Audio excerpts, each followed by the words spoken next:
Bizga bilgili bo'lgan tarixning eng boshına kuzatuv yasab, biz burungi xalqlarning yashayishin, ko'shib o'turlarini öğrendik. Hatta rivayetlerini iska aldık. Borliq ma'lumot tarixiy faktlarga negizlanadi. Uzgan topşurda biz Hunlar davlati turunda söyleshdik. Hunlar davlati tarqalgach, onun xalqi yo'qqa chiqqanmi? Xalqlarning biyi ko'chishi vaqtida Hunlar şuşu yerlerden uzgan dedik. Lakin bu xalq şul vaqtdan birli mında yaşay kelganmi? Әллә соңрак килеп урнашканмы? Бүген biz İdil Ural төбәгенең 5-9 гасырлардагы тарихына күз салырбыз. En kiminde 2-3 asırlardan Künçüğüş Avrupa'ya Hunlar kelip çığa. Şol Hunlar vaktinde 4 asırlar teresinde, 5 asırlar teresinde Hunlar devleti tarqalgandan sonra biteli Günbatış Avrupa'dan olar eğlenip kaytalar Künçüğüş Avrupa'ya. Mene şol çırlarda indi ekirnep olar bizim yaklarga көтәреләләр. İdil yılgası boylap elbette. Mene şol çırdan başlana bizning İdil, Ural төбәкләренең төркиләшүе, төрки халыклар күренә башлый. Соңгы елларга тикле менә бу мәсьәлә бәхәсле булып килде. Кашан беренче төркиләр килеп чыгамында 8 гасыр урталарында, хәтта 9 гасырларда дип саныйлар иде, әле күптән түгел генә, ягъни болгарлар килгәннән соң инде. Әмма ләкин соңгы күзәтүләр күрсәткәнчә, дөресрәге соңгы археологик ачышлар күрсәткәнчә, буларлар да, аңа тикле булган халыклар да төрки халыклар, элегрәк күчеп утырганнар. Мин әйтеп киткән идем инде, Менделеевск районында безнең Татарстанның Турай каберлеге турында, аннан соң Хун казаннары табыла. Хун казаннары бездә генә түгел, Пермь өлкәсендә дә бар, Ульян өлкәсендә дә бар. Менә Хуннар нинди юллар буйлап күчеп утырганнар Көнбатышка, шул юл буйлап Хун казаннары табыла. Аннан соң инде бик кызыклы сорау һәм бик бәхәсле сорау ишеткәнегездә бардыр. Соңгы вакытта бит безнең якларда славяннар да яшәгән дигән бер фараз килеп чыкты. Әле 1950 елларда ук минем ұстазым Альфред Хасанович Халиков профессор һәм аның ұстазы Николай Филиппович Калинин Лайыш районының Имәнкиске авылы янында беренче тапкыр казыдылар. Ниндидер билгесез кабиләләрнең шәһәрлеген. Аннан соң шушы шәһәрлеккә ошаган материаллар булган башка торак урыннары табылды. Һәм ахыр чиктә инде аларның табылды зиратлары. Алар хәзердә күп түгел, әмма ул зиратлар шул тикле үзенчәлекле. Монда кешеләрне яндырып күмгәннәр. Яндырганнар әйберләрен, янмыйча калган әйберләрен, билбау прәшкәләрен, төрле бизәм әйберләрен шүлмәкләргә салганнар да, шул шүлмәкне кичкенә генә чокырлар казып күмгәннәр. Менә шушы Кумы йыласы чыннан да славяннарныкына бик ошаган. Әмма бу славяннарныкы микән? Инде рус галимнәре бик шатланып, болгарларга тикле монда безнең җирләр булган дип йөргәндә, менә безнең институтта, археология институтында эшләүче Евгений Петрович Казаков икенчерәк төрле һәм миңа калса дөреслеккә якынрак фикер әйтте. Юк ди, булар славяннар түгел. Карагыз, соңгы менә берничә ел эчендә менә кремация яндырып күмү йоласы гына түгел, гади кешеләрне күмгәннәр яндырмыйча. Яндырмыйча күмгәннәр. Менә шундый икенче төрле күмү йоласы да ачылды. Һәм буларның бөтенесе менә көньяктан килеп чыккан, көнчыгыштан килеп чыккан сарматларныкына ошаган. Сармат халкы. Сармат халкын безнең менә Кара диңгез, Каспий диңгезе буйларында, Көньяк Уралда яшәп ятканнар алар. Хуннар куып чыгара бөтенләй, аларның бер өлешен кырып бетерә. Күрәсең, аларның бер өлеше менә шушы 4 гасырларда килеп чыга безнең якларга да. Менә шулай итеп, сез күзләренә китерәсезме, нинди катлаулы халыкның, кабиләләрнең составы буларларга тикле булган. Әлбит без әйтмәдек төркиләргә тикле дә бу җирләр буш тормаган. Булар бит борынгы мариларның, утмуртларның җирләре. Алар да монда яшәгәннәр. Менә шуларның төп җире булган бит инде. Монда төркиләргә тикле әйтергә кирәк. Идел Урал төбәге безнең өчен яшел бишек. Борынгы заманнан халкыбызның бер өлеше монда урнашып калган. Үзебез дә шушы җирдә яшибез. Суга, урманга бай, уңдырышлы җирләрдә кем яшәргә теләмәс иде икән. 4-5 гасырлар тирәсендә хуннар Европаның көнбатышыннан көнчыгышына әйләнеп кайталар һәм әкренләп Идел елгасы буйлап өскә күтәрелә башлыйлар. Идел болгарларына тикле безнең якларда Идел белән Урал арасында күп төрле халыклар яшәгән. Алар арасында финнар да булган, венгрлар да булган, финнар дип мариларны әйтәм. Аннан соң сарматлар да булган, сарматларын әйтәләр инде Иран телле кабиләләр дип, ләкин алар төркиләшеп беткән булган инде бу вакытта. Менә шушындый урынга алар килеп төпләнәләр, болгарлар. Аларның теге көньяктан күчеп утырулары берничә дулкын белән була. Теге оптомилаһи бер юлы алар килеп утырмыйлар безнең якка. Аларның сәбәпләре дә була. Күп кенә галимнәр нәкъ шушы чорда Идел Урал төбәгенең төркиләшү вакыты башлана дип фаразлый. Фәндә гомумән бу турыда зур бәхәс барган. Чөнки кайбер галимнәр бу урыннарга беренче төркиләр күпкә соңрак килгән дигән фикерне алга сөргән. Ләкин археологлар яңа табылдыклар ярдәмендә үз фикерен дәлилли алган. Бөек Болгар дәүләте 7-нче гасырда яши дип әйттек без аны, Кубрат хан дәүләте. Әйме, бик кыска гына вакыт эчендә, шул 30-50 еллар эчендә яшәп ала ул, аннан соң ул таркалганнан соң аның бит легендасы да бар, 5 малае була, төрле якка, берсе Дунай ягына, икенчесе Кавказ ягына, өченчесе безнең якка, тагын башка якларга таралып утыралар. Бу була 7-нче гасырның ахыры. 7-нче гасырның ахырында безнең Татарстан җирләренә килеп җиткәннәрме әле билгеле түгел, әмма күрше Ульян өлкәсендә һәм Самар өлкәсендә алар калдырган эзләр бар. Аларның әле авыллары да берничә бертүк кенә исәпләнә. Алар әле ярым күчмә кабиләләр булганнар, әмма алар калдырган каберлекләр билгеле. Демәк, 7-нче гасыр ахыры, 8-нче гасырның башы, 1-нче яртысы алар менә шушы якларга килеп утыралар. Беренче болгарлар. Аннан соң аларның икенче дулкыннары.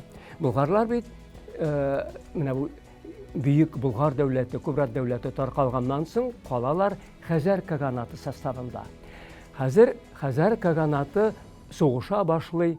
Дөресрәге монда гарәпләр Хәзәр каганатына басып керәләр.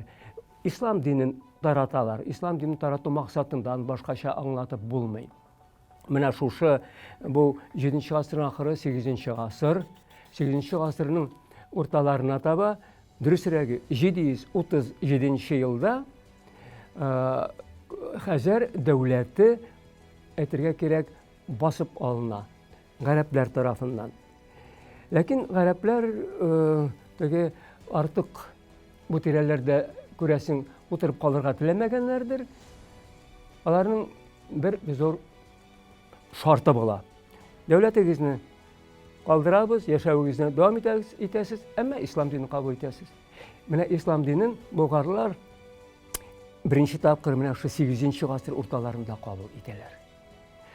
Соңгы елларга тикле аларның мөселманнарның Хәзәр каганаты составындагы эзләре билгеле түгел иде. Менә шул 1980-90 еллар башында табыла башлады инде каберлекләр, анда күмелгәннәр мөселман кешеләре, мөселманнар. Зур гына каберлекләр табыла. Дөрес, алар хәзер каберлекләрне аларда бит әйбер юк инде мөселман йоласы буенча күмелгәч. Аларның вакытын билгеләү бик читен, аларны шартлы рәвештә хәзер 9-нчы гасыр белән билгелиләр. 9-нчы гасыр элегрәк тә булган булырга мөмкин. Шул 737 елдан соң инде. Менә бик авыр вакыт, катлаулы вакыт бу. Хәзерләргә дошман әйтергә кирәк, һөҗүм итә. Менә шушы вакытта аларның бер өлеше, болгарларның бер өлеше күчеп китә яңадан менә теге Кубрат хан болгарларының артыннан әйтергә кирәк, күчеп китә безнең якларга. Әле алар күрәсең бөтенләй үк мөселман динен кабул итәргә өлгермәгәннәрдер, әмма соңыннан инде 3нче дулкын, 4нче дулкыннар вакытында аларның күп өлеше мөселманлашкан булгандыр дип уйлыйбыз. Ни өчен дигәндә, төп темадан biraz аз гына читкә китәбез инде. Менә Ибн Рушд дигән язучы, гарәп, фарсы язучысы, географы инде әйтә. Аның әсәре язылган 903-912 еллар эчендә. Ягъни 10нчы гасырның башы, әйме? Демәк, ул язган әйберләр әйтергә кирәк 9нчы гасырның ахырына карый. Инде бу болгарларның авыллары бар ди. Ул авылларда аларның башлангыч мәктәпләре бар ди. Һәм анда теге мәҗиннәр укыта, мөдәрисләр укыта ди. Ягъни мәсәл, мин нәрсә әйтергә телим? Ибн Фатланга тикле болгарлар инде ислам динен тотканнар. Ислам динен тотканнар. Рәсмиләштермәгәннәр әле, дөрес. Менә шулай итеп, безнең якларга килеп төпләнәләр болгарлар. Ярыйсы гына күп буладыр, чөнки монда булган башка халыкларны да алар буйсындырып, үзләренең булачак дәүләт территориясына кертеп утырталар, әйтергә кирәк. Хәзер болгарлар гомумән ничектер менә башка шушы тирәдәге күрше халыкларга караганда алгарак киткән булган. Бүтән яктан да, сәяси яктан, үсеш ягыннан да, менә бу экономикасы, икътисад ягыннан да алга киткән. Һәм аларда инде менә монда күчеп киткән чорда ук бу аңлашыла. Чөнки бит алар хуннар белән бергә, хуннар дәүләте составында яшәгәннәр. Дәүләтле халык булган демәк, әйме? Аннан соң Кубрат хан булгарында яшәгәннәр. Аннан соң Хәзәр дәүләтендә яшәгәннәр. Хәзәр дәүләте гомумән бик нык алга киткән дәүләт булган. Экономикасы да, аның сәүдәсе дә, һәм язмачылык та анда булган, һәм башкалар, һәм башкалар. Ярый. Халык бу җирләрдә төпләнеп кала. Ә бу җирләрдә нинди генә кабиләләр, халыклар яшәмәгән. Араларыннан венгрларны, мориларны, сарматларны һәм башка халыкларны атап була. Сарматлар хакында безнең эрага кадәр 5нче гасырда ук Геродот, әгәр Танаис, ягъни Дон елгасын кичсәң, анда инде скиф җирләре түгел, Савраматлар җире дип язып калдырган. Саврамат һәм Сармат сүзләре ул заманда синоним булган. Менә шушындый урынга хуннар килеп төпләнә башлый һәм яңа дәүләт торгыза. Монда бераз шигенеп политология, сәясәт фәнен искә алыйк. Дәүләт үз җире, халкы, хакимияте, кануны, акчасы, армиясе булган зур оешма. Идел Урал төбәгендә төркиләр дәүләте никадәр зур булган һәм аның шикләрен билгеләп буламы? Дәүләт барлыкка килә, һәм дәүләтнең барлыгы әлбәттә язма чыганакларда да чагылыш тапкан. Хан дип әйтмим, аның турында соңнарак сөйләрмен мин. Идарәче телгә алына башлый. Менә бу язма чыганакларда. Ул Шилкинең улы Алмаш. Шилкинең улы Алмаш. Менә шушы вакытта без инде дәүләт төзелеп җиткән дибез. Ни өчен? Беренчедән, археологик истәлекләр сакланып калган. Әйме, менә шушы Болгар чорыннан сакланып калган иң борынгы 10нчы, 11нче гасыр истәлекләре инде алар авыл урыннары, шәһәр урыннары, аннан соң мөселман зиратлары, аннан соң айрым табылдыкларда очрый, хәзинәләр бар, акча хәзинәләре. Әстә була безнең территорияда әйбер хәзинәләре бар. Менә шуларның бөтенесен исәпкә алып, заманында безнең күренекле археолог Рауил абый Фәхретдинов шушы Болгар иленең картасында төзегән иде. Һәр табылган урынны картага төшереп инде. Һәм шушы карасаң шушы картаны, анда болгарларның шиге күренеп тора. Бу беренче. Демәк, картография юлы белән без дәүләтнең шикләрен билгели алабыз. Аннан соң дәүләтнең шикләре билгеләнә кайбер язма чыганакларга таянып. Мәсәлән, Жайык төбәге, хәзерге Уральск, Урал елгасы тирәләре, әйме. Анда бер генә Болгар истәлеге дә юк. Әмма нишләптер 1229 елда монгол татарлар болгарлар белән беренче тапкыр шунда күзгә-күз очрашалар. Һәм болгарларны әйтергә кирәк, җиңәләр. Болгарлар монда каян килеп чыккан? Демәк, менә шушы җирләр болгарларның контроле астында, аларның йогынтысы астында булгандыр дип уйлыйбыз без. Менә Болгарның үзенең территориясе бар, һәм аннан чиктәге җирләрдә дә халыклар яшәгән. Тагын Ульян өлкәсе, Самар өлкәсендә бик күп болгарлардан калган авыл шәһәр урыннары. Пенза өлкәсендә бар, Удмуртия, Мордовияның бер өлешендә бар. Анда әйтергә кирәк, күбесе катнаш. Мәсәлән, авылны казыйсың, авыл урынын иң аста, иң борынгы табылдыклар мордваларныкы. Соңгырак табылдыклар күбесенчә болгарларныкы. Демәк, болгарлар килеп утырган Мордва авылына һәм аларны күрәсен бер өлешен инде үзенә кушкан ассимиляциягә. Ягъни мордвалар, борынгы мордваларның бер өлеше эрегән болгарлар составында.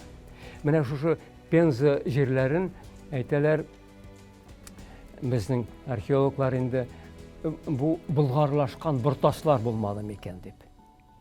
Буртаслар, алар бит болгарлар белән тугандаш булган инде. Легендаларга караганда бер атаның ике улы ул. Берсе Буртас исемле, икенчесе Болгар исемле. Бик мөмкин. Аннан тагын бер кызык нәрсә. Менә безнең шушы картаны күз алдына китерсәгез, аның төньяк өлеше менә хәзерге Арча районына килеп җитә, Казансу елгасы буйлап. Аннан инде башка кабиләләр, финогор кабиләләре, менә шул арлар, удмурт кабиләләре, әйме. Әмма ләкин хәзерге Пермь өлкәсендә бар, әйтергә кирәк, чиста болгар истәлекләре. Шуларның берсе Анюшкар авылы янында табылды. Икенчесе бигрәк тә кызык, анысы Рождественск дигән авыл бар. Оба елгасы янында, Каманың уң як кушылдыгы ул. Менә шунда Рождественское городище дип йөртәләр инде. Аны тикшерүче археологлар Андрей Михайлович Белавин белән Наталья Борисовна Крыласова бу шәһәр Авкул исеме белән аталгандыр. Чөнки менә Көнчыгыш елъязмалары Пермь ягында ниндидер Авкул сәүдә үзәге була, Авкул шәһәре турында язалар һәм анда болгарлар утырган диләр. Әмма ләкин менә шушы Пермь болгарлары белән безнең Идел буе болгарлары арасында бер нинди археологик истәлекләр юк. Ул ниндидер менә читтән болгарларның читтә дә яшәгәнлекләрен күрсәтеп тора. Менә зур гына шәһәр ул, Рождественское поселение дип йөртәбез инде без аны. Аннан соң бит анда Булгар әйберләре генә түгел, аның бөтен керамикасы Булгарныкы инде, савыт-саба. Аннан соң анда һөнәрчеләр яшәгән. Һөнәрчеләрнең теге савыт-саба яндыра торган 2 катлы пишләр табылды. Андый пишләр русларда да юк, башка халыкларда юк, безнең Булгарларда гына булган. Ул бик шундый яхшы иттереп яндыра торган әйбәт пишләр инде. Шүлмәк яндыру пишләре, алар бар. Аннан соң хатын-кызларын бизәү әйберләре, алар бөтенесе Булгарныкы. Аннан соң табыла пиала. Ул комилар, коми пермяклар территориясы бит инде. Аларда булмаган андый нәрсә пиала ясау. Булгарларда булган. Демәк, менә шул бөтен нәрсә, хәтта игенчелеккә тикле. Игенчелектә алар бит җирләре ул тикле уңдырышлы түгел инде. Ул якның әйтергә кирәк. Бераз төньяктарак урнашкан бит инде ул Каманың югары агымы әйтергә кирәк. Әмма шунда менә сабан төрәннәре. Алар инде Булгарныкы. Аннан соң коми пермякларның телендә төрки сүзләр бар. Алар Булгар чорыннан калган.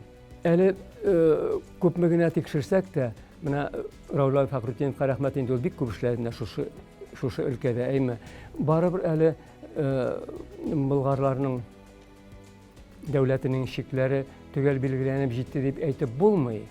Без аны менә төньяктан шул Казанка белән шикләп куябыз.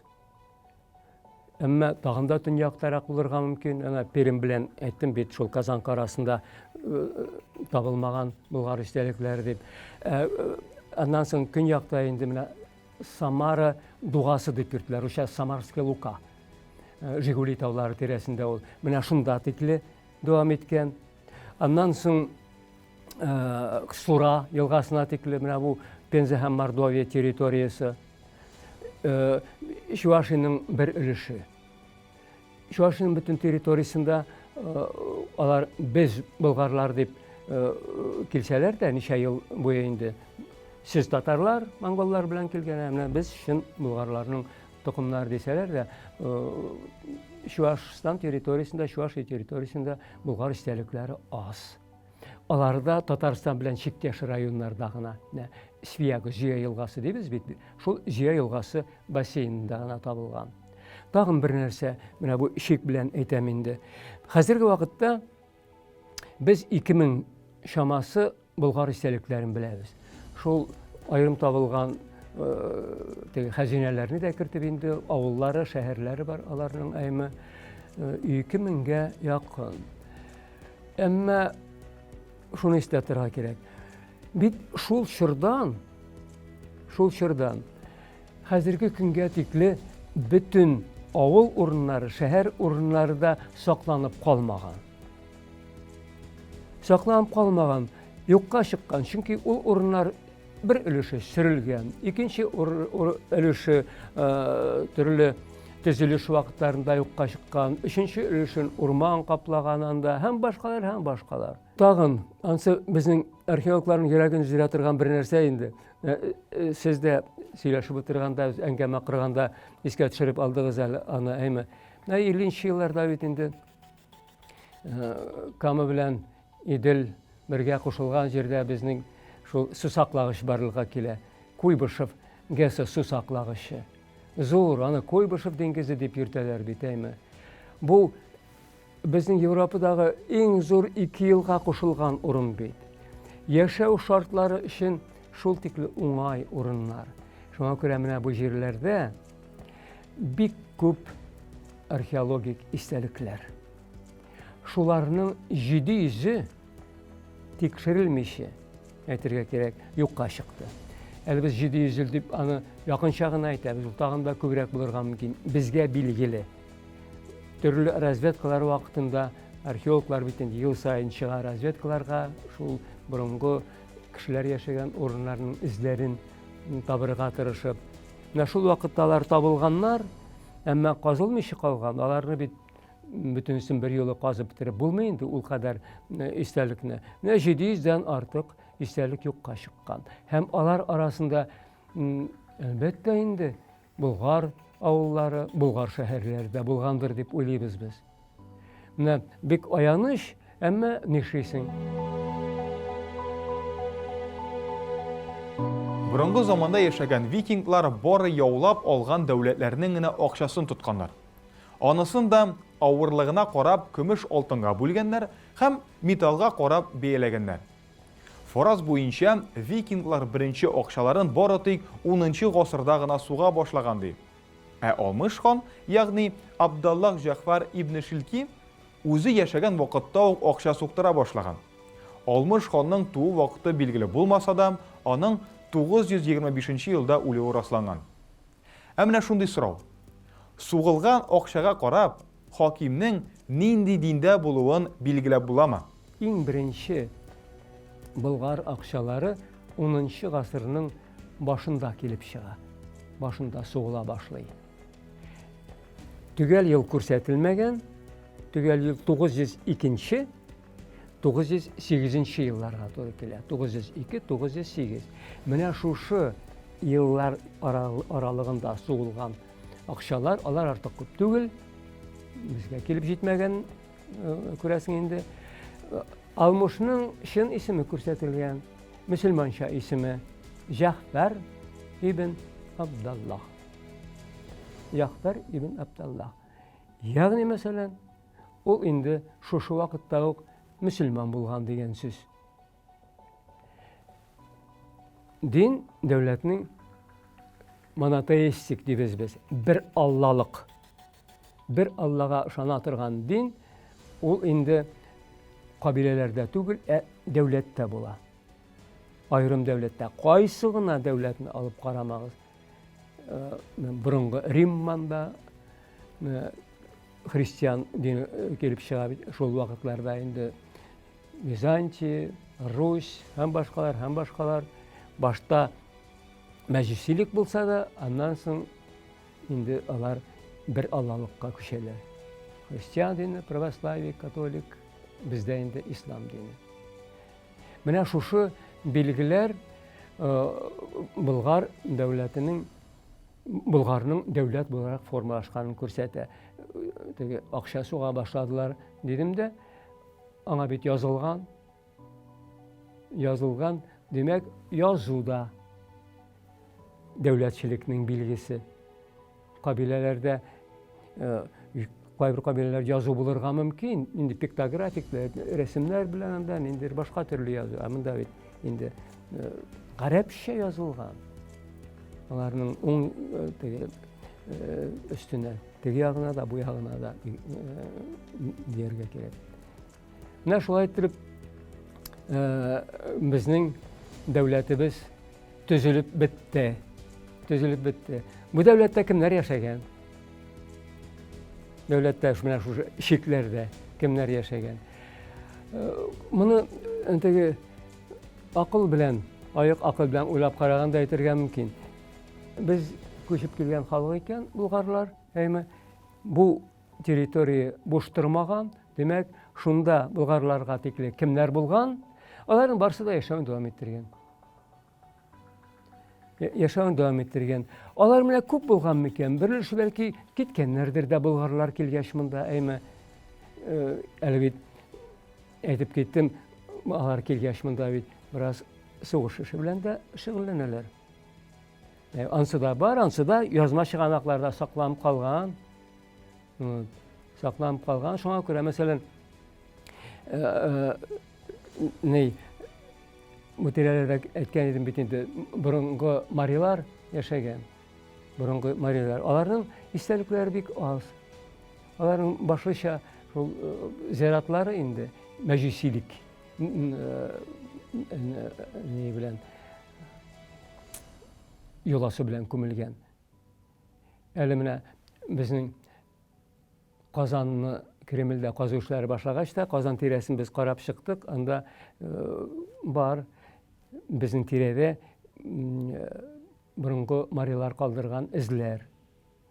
Bizim Kazan'ın Boriskovo poseliginde Әле 19 ғасырның ахырында ук 9-11 гасырларда яшәгән мариларның зияраты казып тикшерелгән булган. Менә шундый, ягъни монда кемнәр яшәгән, мин санап киттем бит башта. Имән кискәлләрнең дә бер өлеше булырга мөмкин, венгрларның да бер өлеше булырга мөмкин, шул фин-угырларның да бер өлеше булырга мөмкин. Һәм алар бөтенесе, димәк, булгарлар белән кушылып бетә инде соңыннан төркиләшә, әйтергә кирәк, булгар теленә күчә. Бер өлеше ислам диненә дә күчә. Менә булгарлар бит ул бер кабилә генә түгел, кабиләләр союзы әйтергә кирәк, кабиләләр берлеге. Алар составында шул ук 10 гасырда язган тарихи чыганакларда гарәп, фарсы ел язмаларында телгә алыналар. Аларның ул кабиләләрнең исемнәре күбе безгә билгеле инде. Беренчедән, алар арасында савирлар, суварлар. Беренче булгарлар булды, икенчесе савирлар. Алар арасында Берсула дип йөртелә, Дагестан территориясында булганнар. Икенче төрле Берсуланы Барсил дип тә йөртәләр. Барсиллар булган, Барсил кабиләләре. Аннан соң телгә алына Бәрәнҗәрләр. Бәрәнҗәрләр шулай ук Хәзәрләр составында булган. Бәрәнҗәр дигән шәһәр Хәзәр дәүләтенең беренче башкаласы дип тә әйткән идем. Димәк, алар Төньяк Кавказдан да хәзерге Дагестан территориясеннән, хәзерге шул Түбән Идел буйларыннан килеп урнашкан кабиләләр инде монда. Аннан соң Искилләр телгә алына. Ишкил, алар менә көньяктан, Кавказ якларыннан, Кара диңгез якларыннан килгән кабиләләр түгел инде. Алар телгә алына кайдыр көнчыгыштан, шул Алтай, Сибир якларыннан килгән кабиләләр булырга охшый. Археологик материаллар нигезендә бу фикер раслана. Тагын телгә алына Биләр кабиләләре. Алар менә шушы кабиләләр ничегрәк, кайсы тирәдәрәк урнашканнар артык билгеле түгел. Булгар кабиләләре хәзерге Болгар тирәсендә дип карыйбыз инде. Биләр кабиләләре хәзерге Биләр тирәсендә. Аннан шушы ук Биләр тирәсендә булгандыр Барсиллар. Алар шулай ук төп кабиләләрдән исәпләнә. Калганнары бәлки менә Жүкәтау тирәсендә Искилләр булгандыр. Искилләр көнчыгыштан килгәч, Кама буйларыннан килгәч, Алабуга тирәсендә, Жүкәтау хәзерге Чистай тирәсендә түгел микән дибез. Чөнки Алабуганы казыганда да, Чистай тирәсендәге Жүкәтауны казыганда да шул кабиләләргә хас, көнчыгыштан килгән кабиләләргә хас әйберләр, чүлмәк китекләр беренче чиратта инде табыла. Менә шушындый нәрсә. Аннан соң бу бит 10 гасыр инде. 10 гасыр. Һәм күп кенә ел язмаларда телгә алынсалар да, менә булар 10 гасырның ахырынан башлап бу кабиләләрнең исемнәре юкка чыга. Алар урынына бары тик булгарлар. Моны ничек аңлатырга мөмкин? Димәк, бер гасыр эчендә, мен 9 гасырны алмыйм да инде, шул гасырны да кертергә мөмкин. Шушы вакыт эчендә шушы кабиләләр, аларның бит телләре бер инде, төрки тел барсының да әйтергә кирәк. Берләшәләр һәм иң төп кабиләнең исемен алалар. Булгарлар һәм шулай итеп булгар халкы килеп чыга. Аннан соң теге борынгырак чорга әйләнеп кайтсак, шул халыкларның этник составы турында сүз барганда, монда инде искә алырга кирәк ике төп булгарлар тарафыннан калдырылган каберлекне. Аның беренчесе Тәтиш районындагы Улытархан авылы янындагы зиярат. Анда хәтем ялгышмаса 368 шул күләмдә каберләр казып чыгарылган иде. Әле бу 50нче елларның ахыры, 60нчы елларның башы узган гасырның. Аннан соң инде Танкеевка. Танкеевка хәзерге Болгардан 20 километр читтәрәк урнашкан инде, көньяк, көнбатышкарак урнашкан. Икесе дә бер-берсеннән аерылып тора. Аларның икесе дә Болгарныкы. Икесе дә Болгарныкы. Әмма Олытарханда чиста болгарлар әйтергә кирәк. Мин бик гадиләштереп әйтәм инде. Танкеевка каберлегендә, Танкеевка сүз уңайына әйтеп китим инде, безнең көнбаты, көнчыгыш Европада иң зур зиярат исәпләнелә урта гасырлар чорында. Беләсезме, анда якынча 5000 кеше күмелгән. Шуның 1200-е казып чыгарылды, ачылды. Әле күпмесе калды, аның бер өлешен калдырырга да кирәк, киләчәк буыннар өчен. Әмма кызыксыналар чит ил галимнәре хәтта. Ни өчен дигәндә, менә шу Танкеевка каберлегендә бик күп каберләр карыйлар угарларга. Ягъни Камының югары агымыннан, шул тирәләрдән, шул регионнардан килгән кешеләр күмелгән анда. Маска, көмеш һәм бронза маскалар битләренә япканнар, битлек. Күз урынында анда тишек инде, авыз борын урынында тишек формасында менә шундый маскалар бик тә характерлы булган инде борынгы венгрларга. Борынгы венгрлар калдырган айрым каберлек турында да без әйтеп киткән идек узган тапшыруда, әйме. Монда менә Танкеевка каберлегендә зиратында бик күп менә шундый каберләр. Бик кызыгалар. Ягъни мәсәлән, археологик материаллар белән дә исбатлана Болгар илендә, Болгар дәүләтендә электән үк хәзерге термин белән әйтсәк, күп милләтлелек булган. Күп милләтлелек. Әмма барбер халыкның белмим күпме өлеше 70% әйтергә кирәк. Мин якынча әйтәм әлбәттә. Төркиләр, төрки телендә, шул болгар телендә сөйләшә торган кешеләр булган инде. Калганнары менә венгрлар үз телләрендә сөйләшкәннәр, анда мариларның бурынгы бабалар була икән, алар үз телләрендә сөйләшкәннәр һәм әкренләп әлбәттә йотылганнар болгарлар тарафыннан. Шуңа күрә болгар каберлекләрен антропологик яктан өйрәнгәндә бу бик яхшы күренә инде. Кайбер каберлекләрдә хәтта болгарларга хас булган билгеләр түгел, урындагы менә шушы тирәдәге абориген халыкларның, мариларга күбрәк ошашлык бар, болгарларның. Менә шулай итеп халык барлыкка килә, дәүләт барлыкка килә. Аларның баш калалары, аларның баш шәһәрләре, авыллары барлыкка килә. Булар турында икенче дәрестә сөйләрбез.